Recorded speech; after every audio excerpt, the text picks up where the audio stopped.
अध्यापक के कहने से इंग्लिश गाने सुनते हैं इंग्लिश सीखने के लिए। कहना बिल्कुल नहीं मानते हैं बेटे का, और एक बेटी पढ़ाई में बिल्कुल मन नहीं लगता है। बात करने का तरीका भी ठीक नहीं है।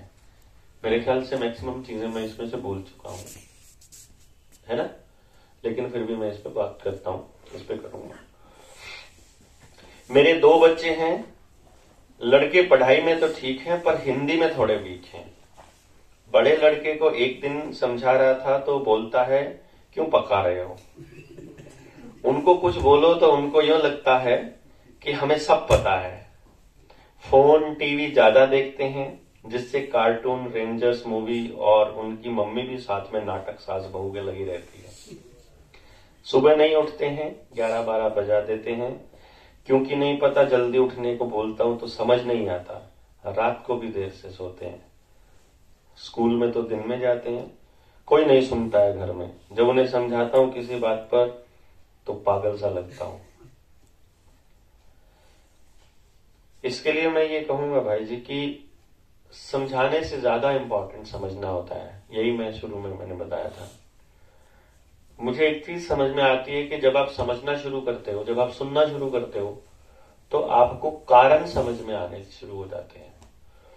आप जब भी, जैसे आयुर्वेद में एक सूत्र है कि बीमारियों के कारण हटा दो तो बीमारियां नहीं आएंगी। बड़ा सिंपल है ये। कुछ लोग होते हैं, जैसे हम गांव में गए तो एक दिन एक गांव में मुझसे किसी ने सवाल पूछ लिया खड़ा होकर, क्या यार डॉक्टर साहब आप समस्या बताते रहते हो, समाधान पे तो बात नहीं करते हो। मैंने कहा समस्या समझ आ गई? बोला हाँ। उसका कारण भी समझ आ गया? बोला हाँ। फिर अब समाधान क्या मैं बताऊं? मतलब समस्या भी समझ आ गई, उसका कारण भी समझ आ गया, उसको ठीक ही तो करना है, बस अब हटाना है उस कारण को, समस्या खत्म।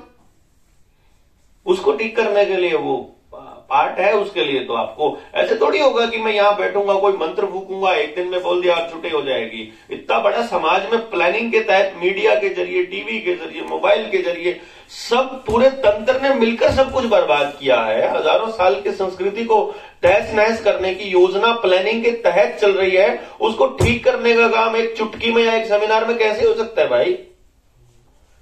हो सकता है इस उम्र में प्रयास करते करते मर जाए ऐसे ही और अगली पीढ़ी प्लान करे कि यहां से आगे क्या करना है, तो कुछ नहीं पता। पहले उन प्रयासों पर सोच करके एक एक प्रॉब्लम को, एक समस्या एक टाइम पे लेकर के खत्म करना शुरू करेंगे तो जाके कभी समय लगेगा इनको खत्म करने का। मोबाइल वाले पे अभी आऊंगा क्योंकि पहले वाले में भी मोबाइल का जिक्र था। How do you reduce the mobile exposure of the kids? They now have online sessions for school. मेरे ख्याल इसके मैं जवाब दे चुका हूं, वैसे मैंने अपने बच्चे के सेशन के जरिए मैं बोल चुका हूं, फिर भी मैं बोलता हूं इसको। How do you get your kid to follow your directions? इसमें मुझे ये समझ आ रहा है कि ये जो बाप है ये अपने बच्चे को बढ़िया गुलाम बनाना चाहता है कि जो डायरेक्शंस दे दी वो चुपचाप मानता रहे, फालतू अपना दिमाग का इस्तेमाल ना करे। How can we make them listen to us? हम ही सत्य हैं, हमने जो बोल दिया वही सुनना चाहिए बच्चे को। My work is very busy, how can I still increase my bonding without spending much time with me? इसका एक बहुत आसान सा तरीका है कि कभी कभी ट्राई कीजिए, फेफड़ों को बोलिए कि मैं आधे घंटे के लिए सांस नहीं लूंगा, बिना सांस लिए जो है वो जीना सीखो तुम थोड़े दिन, क्योंकि अभी मैं बिजी हूं इतना कि सांस नहीं ले पा रहा हूं।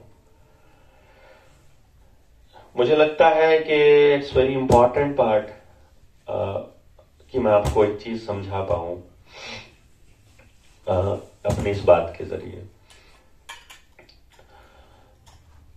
सन is the ultimate source of energy. मतलब आपको बिजली बनानी है तो पानी से बनेगी, पानी पिघलेगा तो ग्लेशियर से पिघलेगा, नदी में आएगा। ग्लेशियर पिघलने के लिए सूरज चाहिए, तो बिजली बनानी है तो भी सूरज चाहिए। आपको खाना खाना है, आप मतलब शाकाहारी हैं, तो जो भोजन बनाएगा पेड़ पौधा वो सूरज की रोशनी से बनाएगा। आप मांसाहारी है तो जो आप खा रहे हो, कोई भी जानवर आप खा रहे हो, वो जानवर जो खाता है वो भी पेड़ से आता है, तो वो भी वहां सूरज से ही आता है। आप कोयला जला रहे हो, वो पेड़ों से आता है, वो भी सूरज से आता है। अब दुनिया की कोई ऊर्जा का लेवल देख लीजिएगा, सारी ऊर्जा सूरज से आ रही है अभी फिलहाल के तौर पर, जितना हमको पढ़ाया गया। अल्टीमेट सोर्स ऑफ एनर्जी बोलते हैं। तो अगर सूरज खत्म तो ऊर्जा के सारे स्रोत खत्म,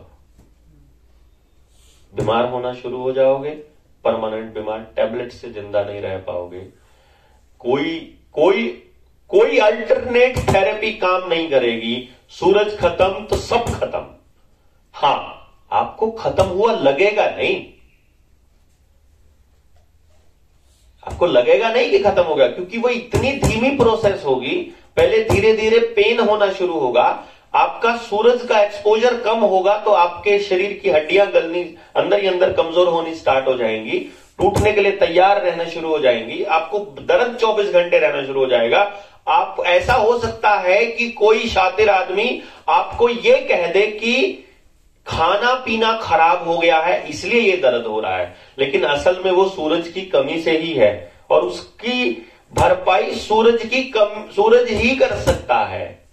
विटामिन डी के कैप्सूल्स नहीं कर पाएंगे, तो मैं आपको विटामिन डी के कैप्सूल नहीं दूंगा।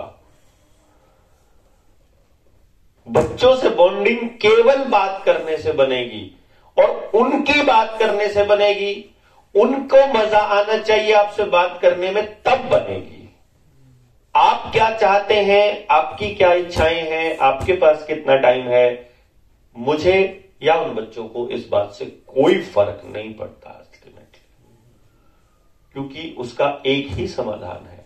जिस समस्या का जो समाधान है वही करना पड़ेगा, भले ही आपको कुछ भी छोड़ना पड़े।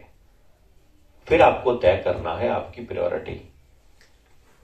अगर प्रायोरिटी तय नहीं कर सकते तो मैं कुछ नहीं कर सकता, मैं कोई बटन नहीं दबा सकता, मैं कुछ नहीं कर सकता। मैं झूठी तसल्ली आपको नहीं दूंगा, झूठा आश्वासन आपको नहीं दूंगा, आपको खुश करने के लिए कि आप इतनी दूर से उठ करके आए हैं, कहीं ऐसा ना लगे कि बुरा, तो कोई ऐसा टेम्परेरी बात कह दो, नहीं दूंगा, बिल्कुल नहीं, क्योंकि मुझे याद है वो बात।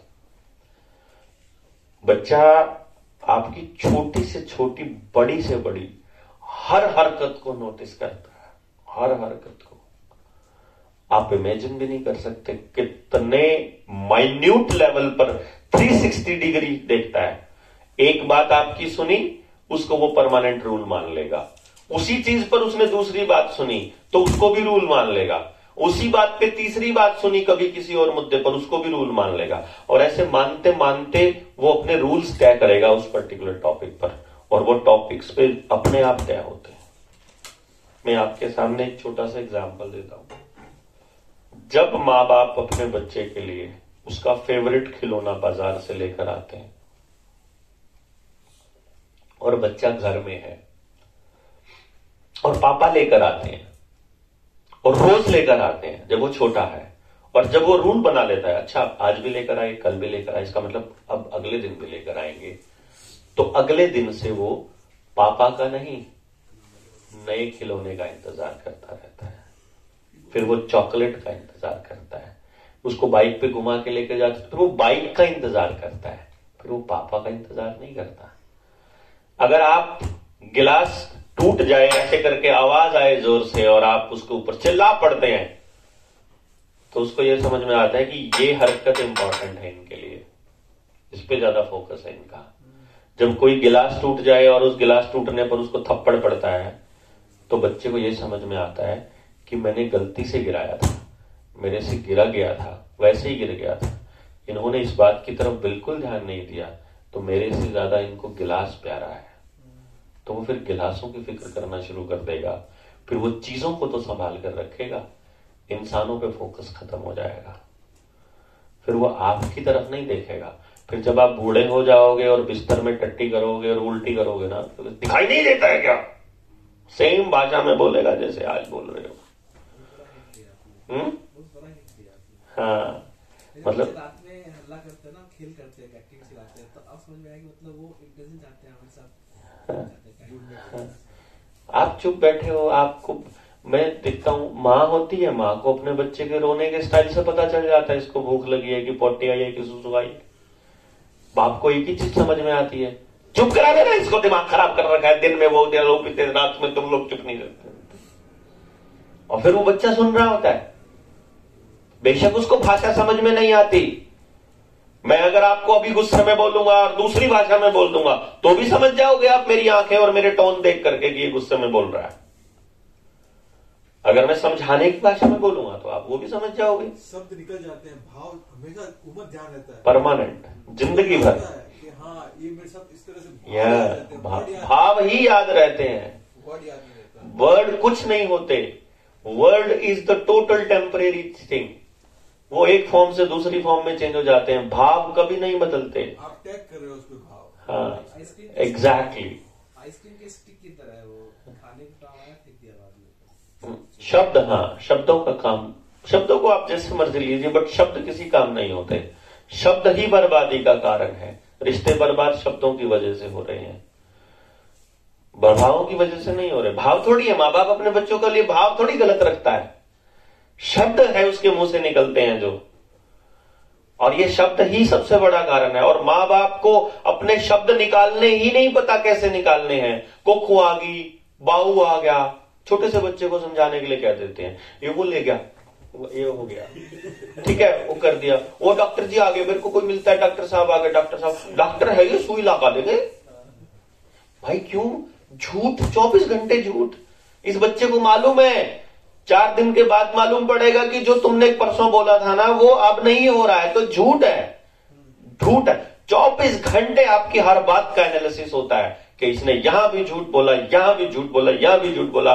तो जब आप उससे ये कहते हो कि मैं तुझसे प्यार करता हूं, तो उसे मालूम है यहां भी झूठ बोल रहा होगा ये पक्का, क्योंकि झूठा है, ये मक्कार है। उसको वो कैलकुलेट करके रूल बना लेता है उसको। आप ऐसा नहीं कह सकते कि एक बार माफी ना, भाई मांगनी पड़ेगी माफी हाथ जोड़कर, ये गलती हो गई। मैं आपको सिंपल से बात बता दूं, मेरे कलानौर में एक सेमिनार था, भिवानी टीपीएस में मेरा एक सेमिनार था। और सेमिनार के बाद मुझे 15 दिन के बाद वो पेरेंट मिले मुझे। और सही बताऊं, वैसे मैं ये सब चीजों पे भरोसा नहीं करता, लेकिन वो आते ही सबसे पहले उसने मेरे पैरों में गिरने को हुआ। वो मैंने उसको बोला नहीं, ये नहीं करना, मुझे ये बिल्कुल पसंद नहीं है। ये तुम लोग एक्चुअली जिसको मारना होता है उसका ज्यादा सम्मान करना शुरू कर दो, उसको जरूरत से ज्यादा सम्मान दे दो, उसको समझो वो खत्म हो जाए, वो अहंकार में ही पागल हो जाएगा, वो उससे वो संभलेगा ही नहीं, वो पता है। तो मैंने उससे रुका तो बोलता नहीं आपने मेरी जिंदगी, अरे मेरी जिंदगी नहीं, मैंने तो अपने अनुभव तुमको बताए हैं, मेरे पास जो है मैं दे रहा हूं यार, इसमें मैं कोई एहसान नहीं कर रहा हूं, और मैं अपने बच्चे के लिए कर रहा हूं। तो तुम्हारी जिंदगी बदल रही है तो इसमें मेरा कोई रोल नहीं है, क्योंकि तुमने किया ना जो किया, कि जी आपने बताया तो और मैं क्या करूंगा उसका जो मेरे पास पड़ा हुआ है। मुझे कोई अनुभव हो गया, अगर मैं वो आपको नहीं दूंगा तो मैं उसका करूंगा क्या? तो मेरे पास तो वो वेला पड़ा है ना, मैंने तो वो कमा लिया, कमा के पड़ा है, वही पड़ा है, उसका इस्तेमाल आपके काम आ जाए तो हो सकता है कि आपका कुछ भला हो जाए। लेकिन वो भला बताने से नहीं होगा, यहां पर बैठकर प्रवचन देने से नहीं होगा, वो भला केवल और केवल उसके ऊपर काम करने से होगा। और वो काम आप कर रहे हो तो इसमें बधाई के पात्र आप हैं, मैं नहीं हूं। मैं तो अपने बच्चे की जिंदगी उसमें बना चुका, मैं तो अपना रिश्ता बना चुका। मेरा बच्चा मेरे साथ घंटों घंटों चिपक के पड़ा रहता है, मुझे तो कोई टेंशन ही नहीं है 1% में कि वो कम कमाएगा ज्यादा कमाएगा। हम तो केवल आनंद में रहते हैं जब इकट्ठे होते हैं। हमारे बीच वो अपनी सारी बता देता है, उसका क्रश कौन है, उसके साथ उसको पसंद क्या है, नापसंद क्या। आज मैंने बीड़ी पी थी, बता देता है वो, आज मैंने बीड़ी पी के देखी थी। कोई चक्कर नहीं, टेंशन नहीं, मैं तो पूरा मंडल पी जाता था, मैं उसको ऐसे बोल देता हूं, ठीक है क्या, क्योंकि उसे मैं कहूंगा नहीं पीनी नहीं चाहिए। अरे पी ली, तुम देख लेना, मैं तुझको इतना बता देता हूं कि ये बीड़ी है, इसमें ये तंबाकू होता है, इसका ये काम होता है, कल को तुम्हारे फेफड़ों पे ये असर होता है, इस पे ये पीनी है तो पी। अगर मैंने तुझे इतना विजडम नहीं दे पाया कि तू गलत और सही का निर्णय ले ले तो मेरी गलती, तुम्हारी क्या गलती भाई?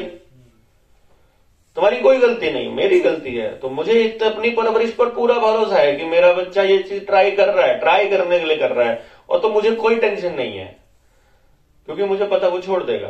और छोड़ भी दिया उसने। उसने मुझे बोला, अभी वो सैनिक स्कूल में पढ़ रहा था, तो उसने वहां की हरकतें बताई कि वहां बच्चे क्या क्या करते हैं। हॉस्टल वार्डन्स मिल मिल के वहां पे अंदर बियर की बोतल भी आ रही है और वहां पे वो भी आ रहा है, तो बीड़ी भी आती है। कहता यहाँ तो ये देखो ये रखी हुई है। हॉस्टल में लेकर मुझे कमरे में दिखाया कि ये रखी है। मैं कहा ठीक है, मैं तूने भी पी? मैंने एक बार ट्राई की थी। तो मैं ठीक है कोई बात नहीं, फिर मुझे अच्छी नहीं लगी।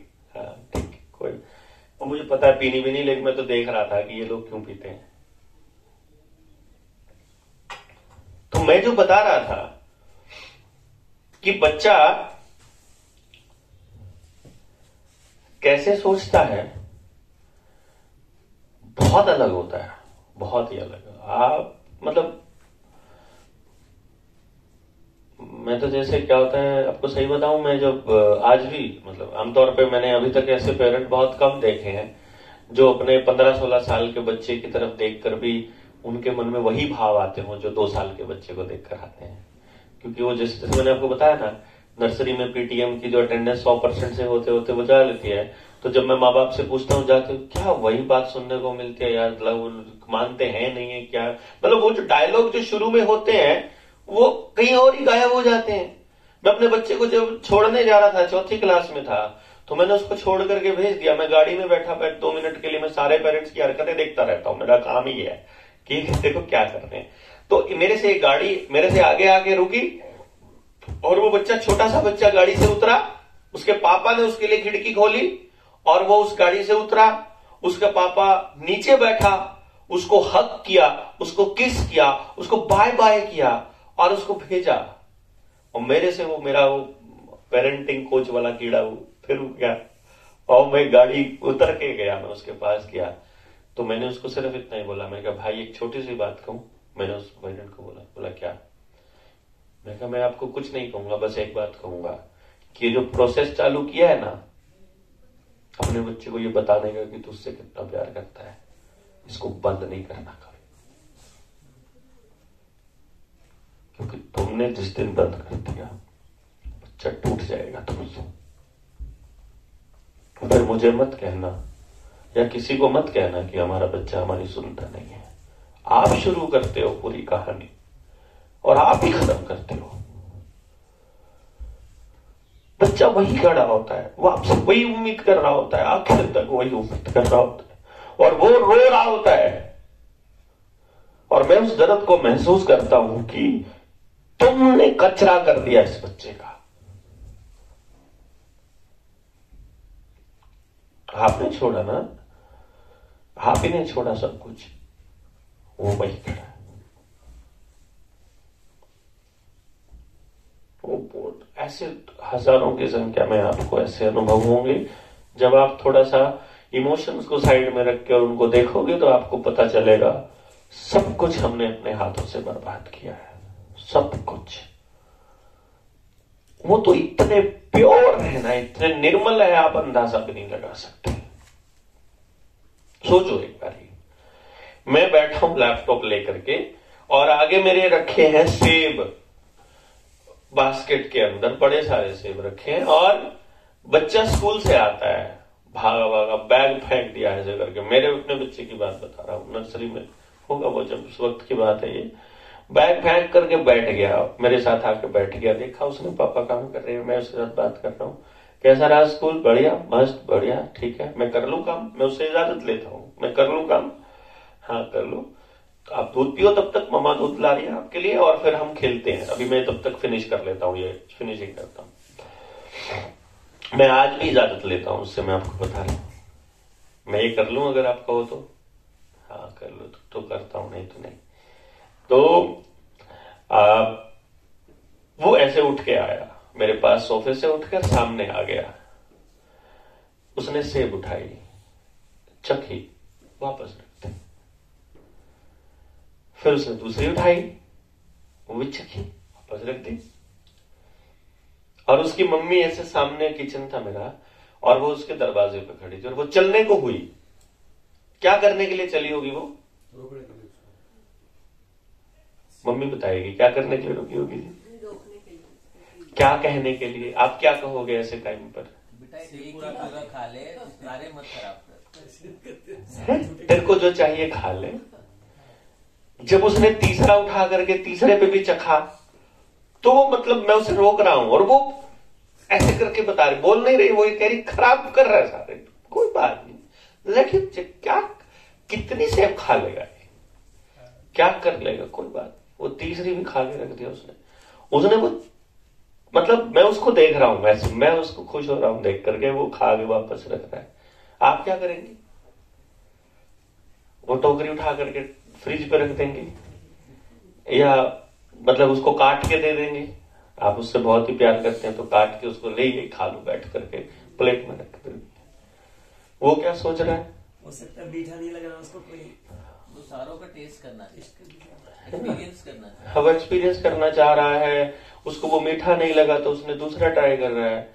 लेकिन मेरी आंखों में टप्पर टप्पर आंसू गिर रहे थे जब उसने वो चौथी सेब खाई और उसने ऐसे चख मारा और उसने मुझे कहा, पापा जी ये वाला मीठा है, आप ये खा लो। वो मेरे लिए ढूंढ रहा था मीठा सेब, एक्चुअली वो अपने लिए ढूंढ नहीं रहा था। और मैं उसको ये बोल रहा हूं कि देखो यार, हम लोग क्या सोच रहे थे, ये क्या सोच रहा है, इसका एंगल अलग है सोचने का, और वो प्योर है। बदलाव हमको करना होगा। कुदरत का इतना अनमोल तोहफा है बच्चा कि वो वाइब्रेशन से पहचानता है कि आदमी गंदा है।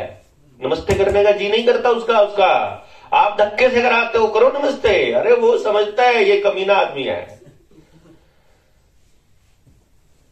आप उसे जबरदस्ती करते हो तो वो अपनी उस वाइब्रेशन की सुनना बंद करता है, तब वो आपको सुनना शुरू करता है। और जब वो आपको सुनना शुरू करता है तो आपकी सारी बातें झूठ मिलती हैं, सारी बातें झूठ मिलती है, आइडियल नहीं मिल पाता। हाँ, इसलिए फिर वो अपनी वाइब्रेशन से पहले काट दिया, आपने शब्दों के साथ जोड़ दिया, फिर चीजों के साथ जोड़ दिया, फिर कहते हो हमारी नहीं सुनता। मजाल नहीं है बच्चे की वो आपकी ना सुने, अगर आपने कभी सुना हो तो उसको। क्योंकि सुनना है कि नहीं सुनना है, बिहेव कैसे करना है उसको कैसे पता? भाई या तो आप आपस में एक दूसरे से कैसे बात करते हो, या तो उससे अंदाजा लगाएगा कि कैसे बात करनी है, या आप दूसरों से कैसे बात करते हो उससे अंदाजा लगाएगा, या आप उससे कैसे बिहेव करते हो उससे अंदाजा लगाएगा। उसको जिंदगी जीने का सलीका कुदरत ने ऐसे घुसा के थोड़ी दिया है, उसको तो आप सिखा रहे हो ना। मम्मी ने बच्चे को 2 थप्पड़ लगा दिए, दादी बीच में आके टोकने लगी और तेरी मम्मी की मैं पिटाई करती हूं, मेरे बच्चे को कैसे पीट दिया। अगली बारी से मम्मी की थप्पड़ का असर नहीं होना है, या पापा ने टोक दिया कि कैसे मारा, या डांट का। ये तो वो प्रोसेस है जो आपके घरों में चल रही है, नॉर्मल जो मैं बोल रहा हूं। लेकिन मैं जो बात कह रहा था वो बहुत गहरी कह रहा था। आप कनेक्ट नहीं हो सकते जब तक आप कनेक्ट होने के लिए अपने दिल और दिमाग को बिल्कुल ओपन नहीं करते, और आप डिसाइड नहीं करते, लिटरली डिसाइड नहीं करते कि आपको सचमुच ओपन होना है कि नहीं, सचमुच आपको जुड़ना है कि नहीं। सचमुच मतलब वो उसको सचमुच से फर्क पड़ता है। क्योंकि जैसे आपका कोई दोस्त आपसे बात करते हुए झूठ बोलता है तो आपके दिमाग में टक से आ जाता है कि झूठ बोल रहा है। आपको कहानी का पूरी का पता नहीं है लेकिन पता चल जाता है झूठ बोल रहा है। तो बच्चा तो सारी बात वाइब्रेशन पे खेलता है, वो तो सारे दांव वाइब्रेशन पे खेलता है। उसको तो सब मालूम है कि आप झूठ बोल रहे हो, आप सच बोल रहे हो, आप क्या चाहते हो, आप क्या कर रहे हो।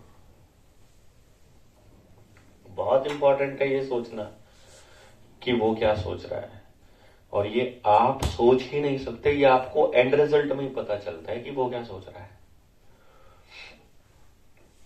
और बहुत टफ है एक्चुअली। क्या है देखिए, मेरे लिए बहुत टफ था, इट वॉज रियली टफ। 10 किताबें ले आना और फिर मेरी माँ की बात सुनना। पढ़ता तो है नहीं है, किताबें लाके फेंक देता है, कोई बात नहीं माँ क्या फर्क पड़ता, पैसे ही तो खर्च होते, पैसे पेड़ों पे उगते हैं क्या। अब मैं किस लिए कमा रहा हूं, पैसे बचाता नहीं है, कोई प्लॉट ले ले, प्लॉट में सिर पे धर के नाचूंगा क्या, औलाद खराब हो गई तो ऐसे बचेगी, ऐसे बनेगी 10 किताबों से, बनेगी नहीं। लेकिन मेरे लिए इनकी वैल्यू नहीं है, मेरे लिए ना इस किताब की वैल्यू है, मेरे लिए ना इसकी वैल्यू है, मेरे लिए इसके साथ बिताए हुए वो जॉय से बिताए हुए 5 मिनट की वैल्यू है। अब उस बात को पुराना आदमी जिसने अपनी लाइफ के 50-60 साल किसी दूसरे एंगल से जिए हैं उसे नहीं मालूम पड़ेगा, तो वो समझने में थोड़ी टाइम लगाएगा। तेरे ही बच्चे पैदा हुए हैं, तुम 5 पाड़ दिए हमने, तुम हमको सिखाओगे बच्चे कैसे पालना। मैं नहीं सिखा रहा हूं, मैं तो अपने बच्चे के लिए जो मुझसे बन पा रहा है मैं वो कर रहा हूं। मैं तो इतना सा काम कर रहा हूं, मेरा कोई इंटेंशन थोड़ी है ये कहना कि आप गलत हो। मैं तो बता रहा हूं कि ये ऐसा होता है, तो आपको केवल इतना ही तो समझना है कि ऐसा होता है। क्यों उसको अदर वेज में लेकर के जा रहे हो? क्योंकि आप जब उसको छोटी सी भी हिंट देते हो तो वो उसको पूरा समझ लेता है कि आगे से मुझे कैसे बिहेव करना है इन लोगों के साथ, कितना बोलना है इनके साथ और कैसे चलना है। मैं आपको एक इंसिडेंट और बताता हूं कि मैं फोन पे लगा हुआ हूं अपनी डीओ के साथ ऐसे करके, और मैडम मुझे इंस्ट्रक्शंस दे रही है कि तुम्हें ये करना है, तुम्हें वो करना है। हम लोग 26 जनवरी की तैयारी कर रहे थे, मैं जब टीचर था।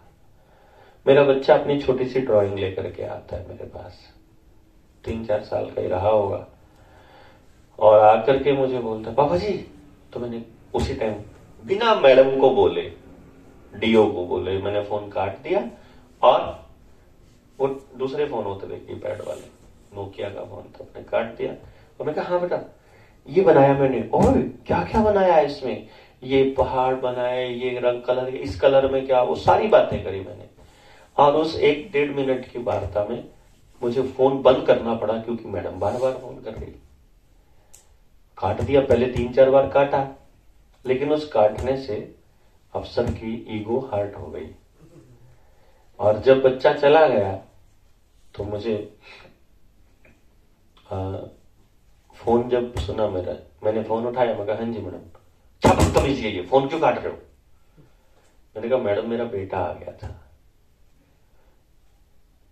क्योंकि फिर तब तक मुझे वो झूठ बोलना छुड़वा चुका था मेरा। तो मैंने कहा बेटा मेरा बेटा आ गया था मैडम। तो बोलते है कि आपको मालूम है कितनी इंपॉर्टेंट बात चल रही है? मैंने कहा मैडम मेरे बच्चे से इंपॉर्टेंट बात नहीं चल रही है, I don't care. To hell with your organisation, to hell with your programme, मेरे लिए मेरे बच्चे से ज्यादा कुछ नहीं है मैडम। आपको एक्सप्लेनेशन देनी पड़ सकती है, मैं इस्तीफा भी देने को तैयार हूं मैडम, नहीं है उससे ज्यादा important, please try to understand. नहीं है, और मैं छोड़ रहा हूं आपका प्रोग्राम, मुझे नहीं करना है, मैं नहीं इसमें पार्टी, मैं उसमें पूरा ऑर्गेनाइज मैं कर रहा था, उसको मैं संभाल रहा था। मैंने कहा मैं नहीं संभालूंगा, मैडम मैं किसी और को दे दीजिए, आई डोंट केयर। और मैंने फोन काट दिया। उस मामले पर नहीं सुनूंगा मैं, किसी की नहीं सुनूंगा मैं, कुछ भी हो जाए। He is the most important factor for me. उसके लिए मुझे नौकरी छोड़नी पड़े, मुझे पैसा जो कम पैसे में कमा लेंगे, थोड़े खा लेंगे, दोनों बाप बेटा दिहाड़ी कर लेंगे, लेकिन हम वहां ये लाइन नहीं आने दूंगा कि मेरे और मेरे बच्चे के बीच में कोई और चीज है। This is one my first rule कि मैं, हाँ मुसीबतें आएंगी, गालियां खानी पड़ेंगी, वो हुआ, मैं आपको बताऊं सच में हुआ। नौकरी छोड़ी मैंने इसलिए क्योंकि मैं टाइम नहीं दे पा रहा था या वो नहीं कर पा रहा था। और मेरा सर्कल, मैं एक मिडिल क्लास फैमिली का आदमी हूं, 1 एकड़ जमीन, जमींदार खेत में काम करने वाला, गांव से निकला हुआ आदमी, जिसके पास और कोई आमदन का साधन नहीं है। और मेरे फादर मुझसे पूछ रहे हैं नौकरी छोड़ रहा है, करेगा क्या? मैं कहा नहीं पता पापा क्या करूंगा, बट ये नहीं करूंगा क्योंकि इसमें नहीं टाइम दे पा रहा हूं। कुछ ऐसा काम करूंगा जिसमें इसके साथ भी रह पाऊं। I took my every decision, मतलब उसके पैदा होने के बाद मैंने एक डिसीजन भी ऐसा नहीं लिया जो मैंने उसको सेंटर में रख के नहीं लिया हो। चाहे जो मर्जी हो जाए, क्या फर्क पड़ता है? मैं ये देखता था, क्या फर्क, देखता हूं मैं कहां तक नुकसान होता है, देखता हूं मैं कहां तक नुकसान होता हूं। और आज मेरे पास आता है कोई 5,000 करोड़ का, कोई 10,000 करोड़ का मालिक, कोई हजारों करोड़ का, कोई बड़े बड़े प्लॉटों का मालिक, कोई प्रॉपर्टी डीलर, कभी मुंबई से आ रहा है, कभी दिल्ली से, कभी अमेरिका से पूरी फैमिली फ्लाइट बुक करके मेरे पास अपने बच्चे की काउंसलिंग करवाने के लिए आ रही है, और उनकी पूरी जिंदगी नरक बनी पड़ी है क्योंकि वो उनके पास पैसे की कोई कमी नहीं है। मैं और पूनम बैठ के बात करते हैं, मैं कहा पूनम आप इस 10,000 करोड़ वाले से तो अमीर है, क्योंकि इनकी जिंदगी किसी काम की नहीं, घर में प्यार ही नहीं है, शांति नहीं है, संतोष ही नहीं है, खुद की इज्जत नहीं है, खुद की इज्जत नहीं है कि हम कुछ ठीक कर रहे हैं। काहे किस लिए इतने टाइम बिता दिया, कुछ नहीं, wastage of life, wastage purely, because they don't love each other. और आपकी जिंदगी में प्यार ही नहीं है, फिर क्या है? कुछ भी नहीं, कुछ भी नहीं। It's important. मेरे बच्चे ने आज तक मुझे कभी दूसरी बार पापा जी नहीं बोला, मुझे बोलने ही नहीं दिया दूसरी आवाज। मैं एक ही आवाज लगाता हूं, सब काम छोड़ के भागा आता है, क्योंकि उसने वही देखा है कि पापा सब काम छोड़ देते थे। और जब मम्मी फोन पे लगी उसको बोलती रुको बेटा रुक जाना, दिमाग खराब कर ले, तो कितनी इंपॉर्टेंट बात चल रही, वो निराशा होकर वो चला जाएगा क्योंकि पापा काम पे लगे हैं, मम्मी काम पे लगी है। और फिर उसके बाद जब वो कार्टून देख रहा है और फिर बुला रहे मम्मी आजा चिंटू खाना खा ले बेटा, आ रहा हूं मम्मी आ रहा हूं, फिर ऐसे ही करता है वो, बिल्कुल डिट्टो इसी फोन में, क्योंकि उसको मालूम जवाब ऐसे ही देना है 5 मिनट बाद, 5 मिनट बाद, बिकॉज ही नोज कि जो तुम कर रहे हो वो इंपॉर्टेंट है, तो वो जो कर रहा है वो इंपॉर्टेंट है उसके लिए। आपने उसको मैसेज दिया कि तुम इंपॉर्टेंट हो, तो वो मैसेज देगा कि फिर आप इंपॉर्टेंट हो। आपने मैसेज दिया चीजें इंपॉर्टेंट होती हैं, तो वो चीजों को अहमियत देने लग जाएगा। आपको लगा ईमान इंपॉर्टेंट होता है, काम करने का रास्ता इंपॉर्टेंट, आपको लगा नौकरी इंपॉर्टेंट है, तो वो नौकरी को बचाने के लिए सब कुछ करेगा। कितने लोगों ने अभी के अभी, कितने लोगों ने जो मानते थे कि सरकार गलत कर रही है और हमें ये इंजेक्शन नहीं लेना, कितने लोगों ने सिर्फ इसलिए लिया कि नौकरी इंपॉर्टेंट है? चाहे जान चली जाए, मतलब जान से ज्यादा, ईमान से ज्यादा, ईमानदारी से ज्यादा उनके लिए वैल्यू थी नौकरी की, क्योंकि उनके मां बाप ने उनकी परवरिश में ठोक रखा था कि नौकरी नहीं तो जिंदगी नहीं। कितने लोगों की जान जा रही है लगातार, कॉन्टिन्यूसली जा रही है, और अभी जाएगी, अभी तो रुके नहीं है।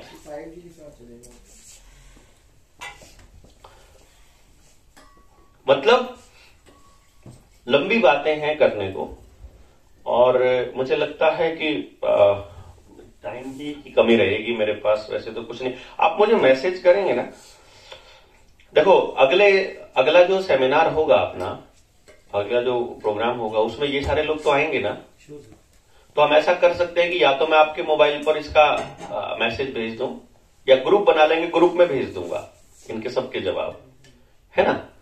और अभी मैं वो प्रोग्राम कर लेता हूं, और फिर अगली बार के प्रोग्राम में फिर, क्योंकि देखिए मुझे इस बात से कोई फर्क नहीं पड़ता कि मैंने 5 लोगों से बात की या 10 लोगों से बात की, या 50 से की, या 500 से, या 5,000 से। मुझे ये मालूम है कि यदि हम समाज में कोई बदलाव लाना चाहते हैं, तो एक बहुत बड़ा तबका है जिसने इस बीमारी के दौर में इंजेक्शन लेते टाइम एक डायलॉग का इस्तेमाल किया, ये इतने लोग ले रहे हैं, ये पागल है क्या? वो पागल है क्या? मतलब कहने का वो लोग कोई भी बदलाव केवल इसलिए सहन करते हैं कि बहुत लोग कर रहे हैं। तो अगर हम ज्यादा लोग होंगे, अगर हम हजारों की संख्या में लोग होंगे, तो हम उस विचार की जो वेव है उसको थोड़ा बड़ा कर पाएंगे, तो पड़ोसी एक दूसरे के लिए चेंज होना शुरू कर पाएंगे। और दूसरा, मेरा एक टारगेट मैं लेके चला हुआ हूं कि इस साल के एंड में 24 दिसंबर 2023 को, 2023 लंबा है, 24 दिसंबर 2023 को वर्ल्ड का सबसे बड़ा पेरेंटिंग सेमिनार हम किसी बड़े स्टेडियम में दिल्ली में रखें, पूरे दिन का, सुबह से शाम तक का, जिसमें 1 लाख 2 लाख लोग शामिल हों, जिसमें वेव बने कि पेरेंटिंग के लिए हमको सोचना है, अब हमें अपने बच्चों के लिए कुछ सोचना है, कुछ करना है। तो उसके लिए हमें वहां वो लोग नहीं आ पाएंगे जो भीड़ होगी, भीड़ नहीं, समझे हुए लोग चाहिए। तो आप लोग जब अगला सेमिनार यहां पर करते हैं तो दिल्ली में उस अरेंजमेंट के लिए ऐसे पेरेंट्स की हमारे पास एक फौज तैयार हो जाएगी बढ़िया वाली, जो उस सेमिनार के लिए बेस बन जाए। तो मैं ये चाहता हूं कि आप इन सेमिनार्स को दिल्ली में ज्यादा से ज्यादा आप ऑर्गेनाइज करवाएं। मैं दिल्ली आना नहीं चाहता, मुझे यहाँ की हवा बिल्कुल सूट नहीं करती, पर ये जरूरी है। यहां से अगर यहाँ सारी मीडिया बैठी है, यहां से वेव अगर पूरे भारत में जाती है, इस बात का विचार जाता है, तो मैं समझता हूं कि बदलेंगे लोगों की सोच ना, कि इतने लोग बैठे हैं। जैसे ये लोग साधु संत लोग होते हैं, ये इनको समागम करने पड़ते हैं बड़े बड़े लोगों को ये बताने के लिए कितने लोग हैं, वो वेव बनाते हैं उसका। तो ये वेव बने, अगर कोई बात बनती है इस पे पेरेंटिंग पे, तो मुझे लगता है कि हम कुछ बदलाव बड़ा कर पाएंगे और फिर कुछ हम अपनी लाइफ में रोज चेंज करेंगे, तो आपको महसूस होगा कि कितने जरूरी चीज है ये। तो आपको इस पे बहुत सारी बातें हैं, मैं आपको पर्सनली भी मैसेज करके भी वो ट्रेनिंग भी भेज दूंगा।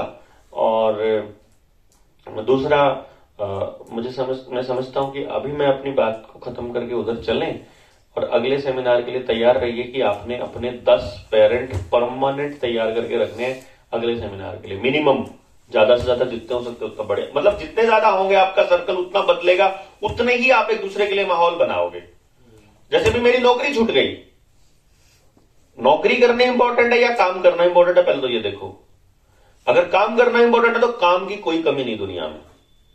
और मेरे पास तो वो साइंस है कि हम आपको ये बता सकते हैं कि आपको मजा किस काम में आएगा। तो जिस काम में मजा आएगा वो करना, छुट्टी, बात खत्म, हैप्पीनेस ही हैप्पीनेस।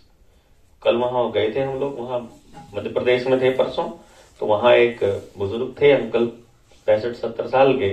उन्होंने मुझसे पूछा कि आप वहां से बैठे रात भर, हमारी ट्रेन पहुंचनी थी शाम को 6 बजे, 7 बजे नहीं पहुंची वो ट्रेन, पहुंची 2 बजे रात को। प्लान ये था कि 6-7 बजे पहुंच जाएंगे, 4-5 घंटे की ड्राइव है जहां हमारा सेमिनार है, 4-5 घंटे के बाद 10-11 बजे तक सो जाएंगे, जाके फ्रेश होके सो जाएंगे और सुबह आराम से फ्रेश माइंड से उठेंगे। बट हुआ क्या, 2 बजे ट्रेन पहुंची रात को, ड्राइव करा पूरी रात, 6-7 बजे सुबह पहुंचे, इतनी देर में नहाए धोए, इतनी देर में नाश्ते का टाइम हो गया, इतनी देर में वो लोग आने शुरू हो गए, फिर हम बैठ गए अपनी बात कहने और रात को 10:30 बजे तक चला। 11-12 घंटे का, 12-13 घंटे बोला मैं, 12-13 घंटे में बोलता ही रहा पूरा दिन इसी टॉपिक पे, पेरेंटिंग पे। अब वो पूरा 12-13 घंटे का शाम तक का सेशन रहा और शाम को फिर वो खत्म होने के बाद फिर वो वैसे आ गए, चारों तरफ बैठ गए बात करने, फिर हम बात करते रहे। तो वो अंकल जी कहने लगे कि आप पिछले 2 दिन से, मैंने कहा 2 नहीं, मैं 6 दिन से नहीं सोया हूं। तो बोलते हैं कि ये 6 दिन से कंटिन्यूस चल ही रहे हैं और कंटिन्यूसली बोल ही रहे हैं और आपके चेहरे पर रात को 12 बजे भी थकान नहीं है, स्माइल है, वही स्माइल जो 20 साल से लोग देख रहे हैं वही देख रहे हैं मेरे को हंसते हुए। मतलब मेरे को जब मैं स्ट्रगल में था, नौकरी छोड़कर जब मैं गया था, फुल स्ट्रगल था 24 घंटे, तो जब मेरे दोस्त मुझे मिलते थे तो ये बोलते थे तेरी शक्ल देख के लगता नहीं है कि तू स्ट्रगल कर रहा है। मेरी शक्ल देख के नहीं लगता कि स्ट्रगल कर रहा हूं, क्योंकि मैं जो कर रहा हूं उसमें आनंद ले रहा हूं, परम आनंद, मौज में हूं मैं, क्योंकि मेरे लिए वो स्ट्रगल नहीं है। मेरे को उस काम में मजा आ रहा है तो स्ट्रगल हो ही नहीं सकता ना। स्ट्रगल तो तब है जब मुझे उस काम में मजा नहीं आ रहा है और मुझे वो करना पड़ रहा है मजबूरी में। तो हमको अपने बच्चों के लिए वो माहौल बनाना ना कि आपका बच्चा स्ट्रगल 1 मिनट भी ना करे, और अगर करे तो स्ट्रगल भी आनंददायी हो उनके लिए, वो उस काम में स्ट्रगल करे जिसके लिए वाकई बने हैं, कुदरत ने बनाया है जिनको। तो हम उस दिशा में काम कर रहे हैं। बेसिकली हमारा असली पर्पज ये है कि हमारे आसपास का हर बच्चा उस परम आनंद में हो, वो वही काम कर रहा हो जिसके लिए वो बना है। तो इसलिए फिर इसलिए मेरे चेहरे से कभी स्माइल नहीं जाती है, इसलिए मुझे अपने काम के बदले में कुछ नहीं चाहिए होता है, इसलिए मुझे कोई दुख नहीं होता है, इसलिए मुझे कोई खुशी नहीं होती है। कोई मेरे को अभी कहता है आप बड़ा क्रांतिकारी काम कर रहे हो, दिन में मैसेजेस करेंगे, बढ़िया है, रात को उन लोगों के भी फोन आते हैं, साले उड़ा देंगे, फालतू बकवास करेगा, सरकार के खिलाफ बोलता है, तो उनको भी मजे लेते हैं ऐसे ही उनके, उसमें भी इतना ही आनंद आता है जितना तारीफ सुनने में आता है, जीरो करके सो जाते हैं रात को, क्योंकि हम जो कर रहे हैं उसमें आनंद आ ही रहा है ना। बदले में क्या मिल रहा है वो बोनस है, मतलब जो भी मिल रहा है बाकी सब बोनस है, हम अपने हिस्से का आनंद लेके सो रहे हैं रोज रात को। और इस लेवल पे जाने के लिए we need to be open. तो वो ओपन कैसे होगा, ये एक दिन का प्रोसेस नहीं है। आज हम ये मान के चलते कि आज हमने शुरू किया है, आज ये सीडिंग प्रोसेस है। बीज जब मिट्टी में डलता है तो उसके बाद में अनुकूल वातावरण मिलेगा तो वो कल को फल भी देगा, और अनुकूल वातावरण नहीं मिलेगा तो ये बीज मर जाएगा, वो पड़ा रहेगा। तो ये ऊर्जा कभी व्यर्थ नहीं होगी, ऐसी उम्मीद में कि हम इस पे शुरू करेंगे और ये नेवर एंडिंग प्रोसेस कभी खत्म ना हो। मैं इस सपने के साथ चल रहा हूं कि हम रहे ना रहे, ये विचार कॉन्टिन्यूसली रहना चाहिए कि अपने बच्चे से ज्यादा अगर आपने अपने पड़ोसी के बच्चे के बारे में सोचना शुरू कर दिया तो आपका बच्चा जीवन में कभी दुखी नहीं हो सकता। इसकी गारंटी है, आज तक का अनुभव है। तो अभी के लिए इतना ही, बाकी बातें बाद में। जय हिंद, जय भारत।